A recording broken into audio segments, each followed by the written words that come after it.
The fourth force that we're going to look at is called the friction. The friction is something that obviously you have heard before. The friction, we're going to use symbol small f. Okay. A typical like capital F will be representing a typical force. Okay, any force. But friction has to be small f.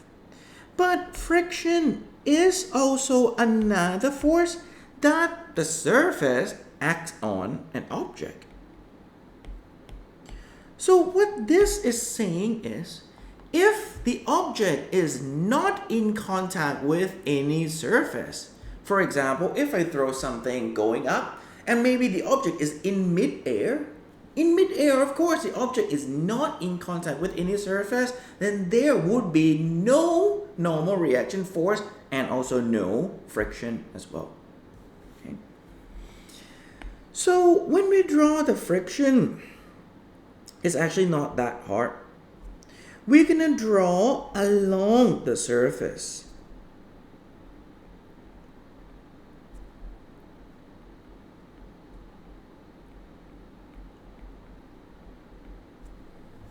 But we're going to draw it opposite to the motion.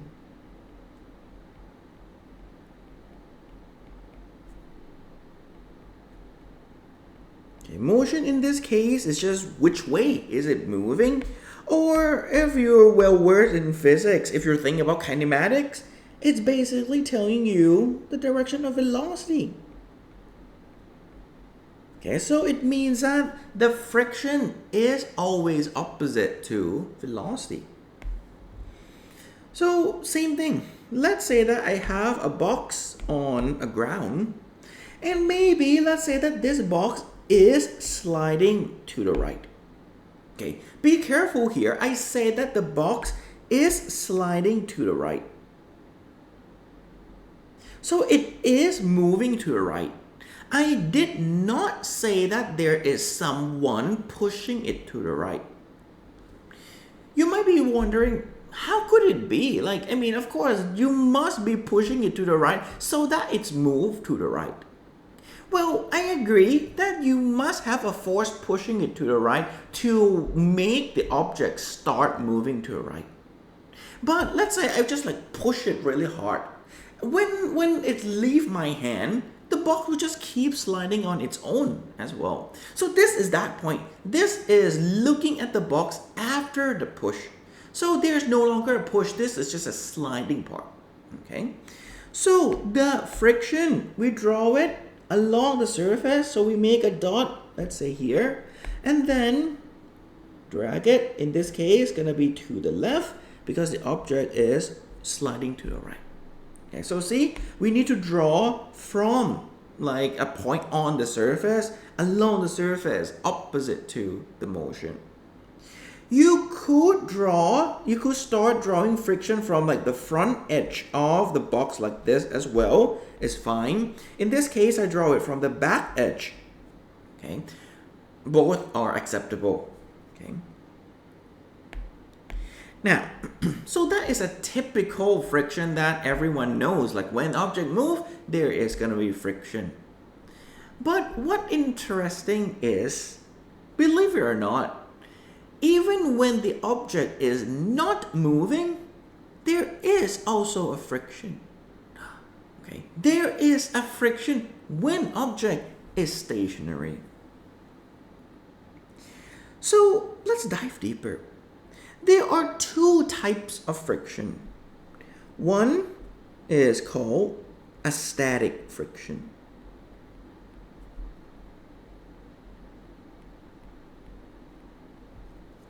Now, as the name pretty much suggests, a static friction is happening when the object is stationary.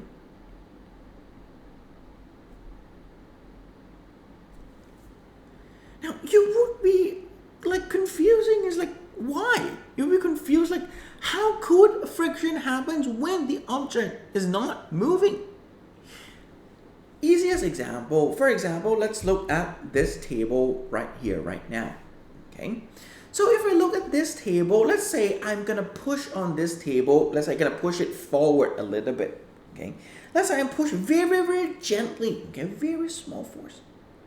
Okay, you can imagine if I push it very gently, the table doesn't move. The table doesn't move forwards, even though I push forwards. Okay, you could imagine, to be honest, any very heavy object. If you push it forward gently, the object would not budge. So if I draw the free body diagram like really quickly, so let's say I'm treating the box as like my table. It's like I'm pushing this forward. Let's say 1 Newton, very small amount. But the table doesn't move forwards, meaning that there must be something kind of pushing back against me.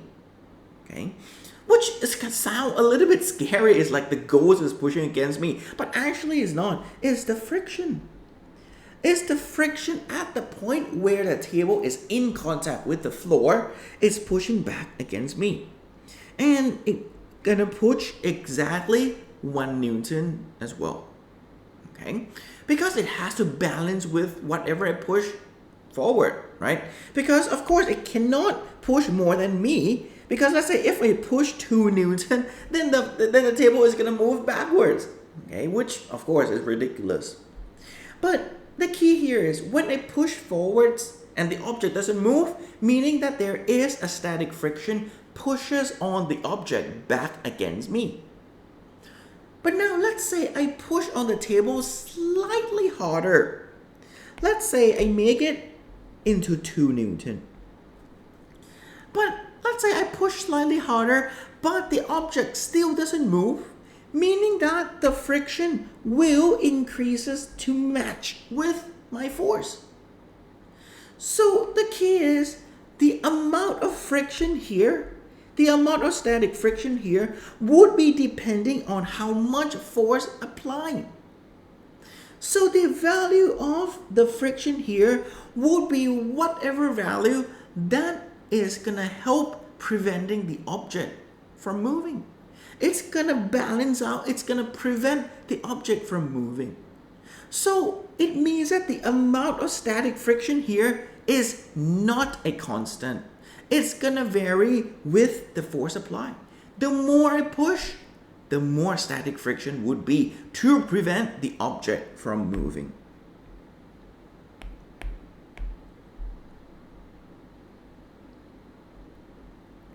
So we're gonna say that the magnitude of it would varies with the force applied.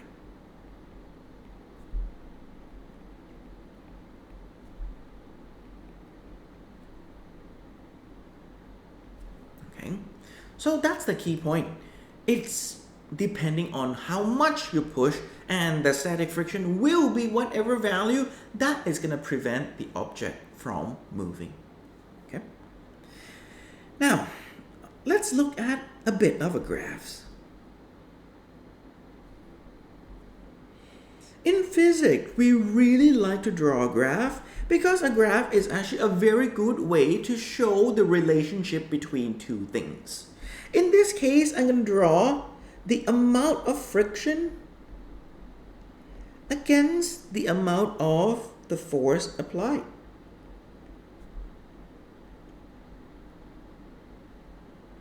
Okay. So basically, I'm going to look at when the force applied is 0 and you increase the force applied, what is going to happen to the amount of friction?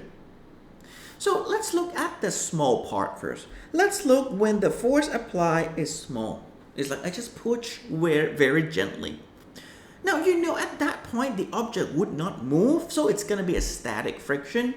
But the higher the force applied, the higher the static friction would be because it has to balance out.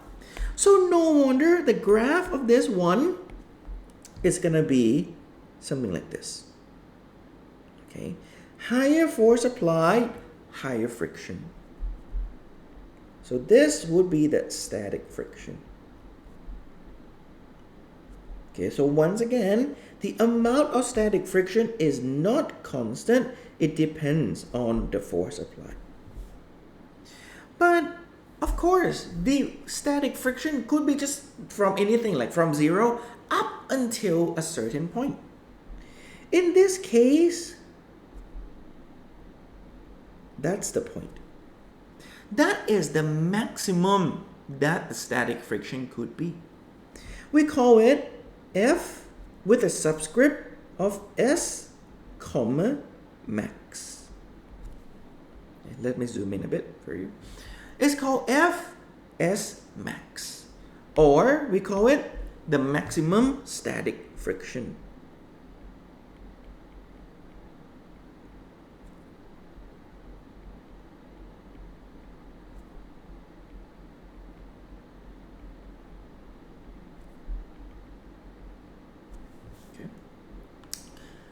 As the name pretty much suggests, it is the highest value that the static friction could be.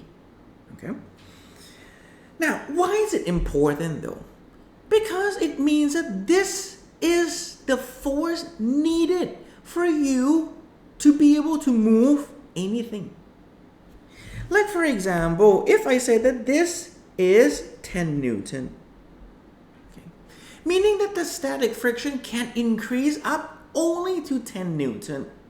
So if you push anything less than 10, let's say you push 5 Newton, then the static friction would be able to be 5 to against your force.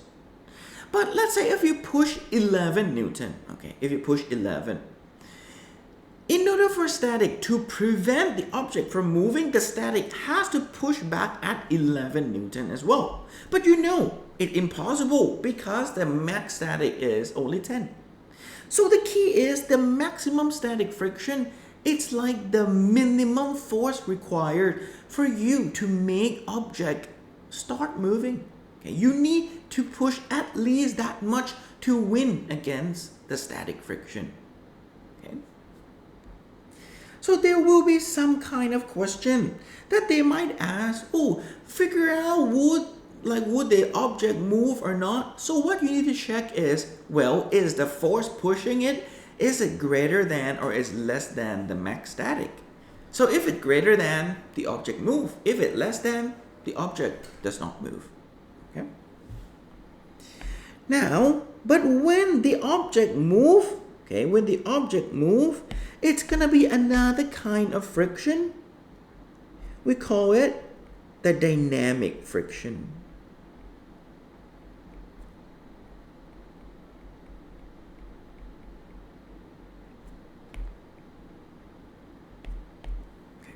So obviously the dynamic friction is when the object is moving. But the amount of it, the value of dynamic friction is actually constant. Specifically, it is independent of speed.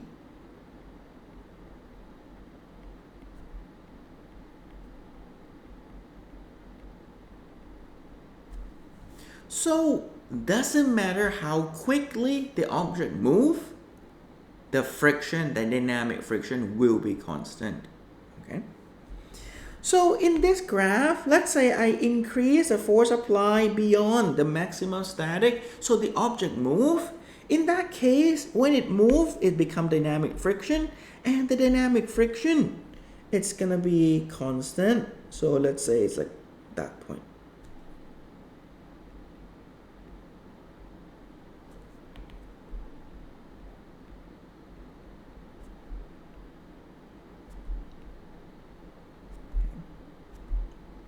So it's like here, that's your dynamic friction. Boom, FD. Okay. So you can see that your dynamic friction is a constant, and also it's less than maximum static friction as well. See, it's like a big drop here. But you don't need to know why, okay? But that's all that matters. Dynamic friction is always less than maximum static, and it's always constant regardless of the speed. Now, if we look back up here, you can see that, oh, what we have seen so far The weight is the only force that has an equation to find the magnitude of it. The tension and the normal reaction force, there's no equation. So if you want to find the amount of it, you will need to use Newton's law. Now, but the friction, okay, you could use Newton's law to find the amount of friction as well, but there is also an equation associated with this as well. If you look in your data booklet, you're going to see it written like this.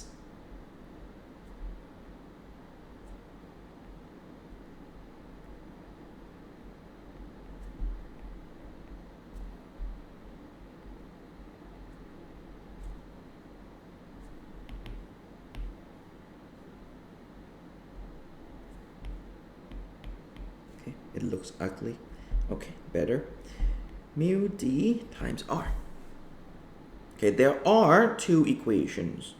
And it looks a little bit daunting, isn't it? But to be honest, these two equations are actually one equation.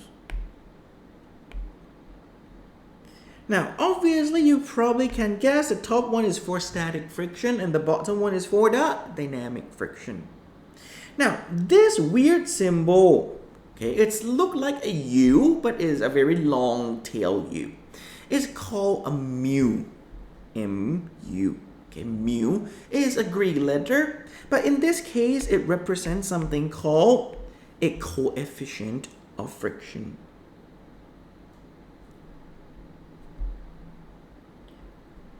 It's called a coefficient of friction. Coefficient of friction is a value that depends on each material.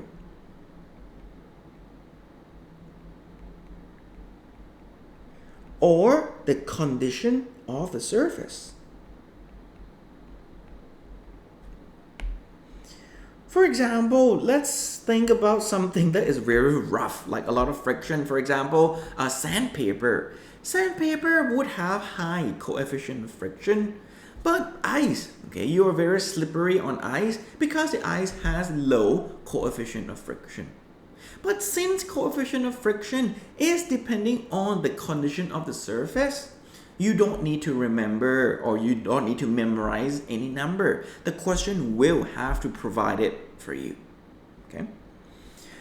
The coefficient of friction is just a number. There is absolutely no unit to it. Okay? In this case is mu with the subscript of d for dynamic. So to be honest, you should call it the coefficient of dynamic friction. Okay? But it's fine. Okay, just call it that. Coefficient of friction is also fine as well.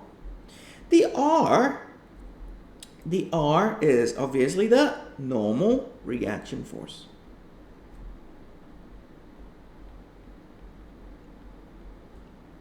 So this is saying that the amount of friction depends on two factors. One, the condition of the surface, and two, how much is the normal reaction force. Okay. So why do I say these two equations is practically one equation? Because when I remember of friction, I don't even think about this. All I care is I just think F is mu R. F is mu R. F is mu R. F is mu R. Just recite that all the time. Friction is the coefficient of friction times with the normal reaction force. That's it. So in this case, if I use the coefficient of friction to be the dynamic kind, then I get the dynamic friction. So basically, I use the coefficient of friction of anything, I'm gonna get the friction of that thing. Okay, but the general idea is F is mu R. Friction is coefficient of friction times normal reaction force. So let's apply that knowledge to interpret what's the first equation here. Let's look on the right hand side. Okay, let's ignore that subscript. It's just mu R. It's just coefficient of friction times R again. So this is saying that, the right hand side here, that is just friction. And then look at the coefficient. The coefficient is the coefficient of the maximum static friction. So the friction here is going to be the maximum static friction as well. So it's like the right hand side of this equation here is the maximum static. So the first equation here, what it's saying is just saying that the static friction is always less than or equal to the maximum static friction. Which, I mean, obviously that's the definition of being maximum static anyway. Okay. So, but that's the point. It's just saying that friction, static friction, can be anything from 0 up until maximum static. But let me tell you this, when the question asks about static, usually they're going to care about at the maximum static one. Because usually they're going to say, oh, it's right at the point when it starts to move. Okay, so that is the maximum static. Okay, so yeah, that are the two kinds of friction that we have, static and dynamic. Okay, and F is mu r. Don't forget, F is mu r.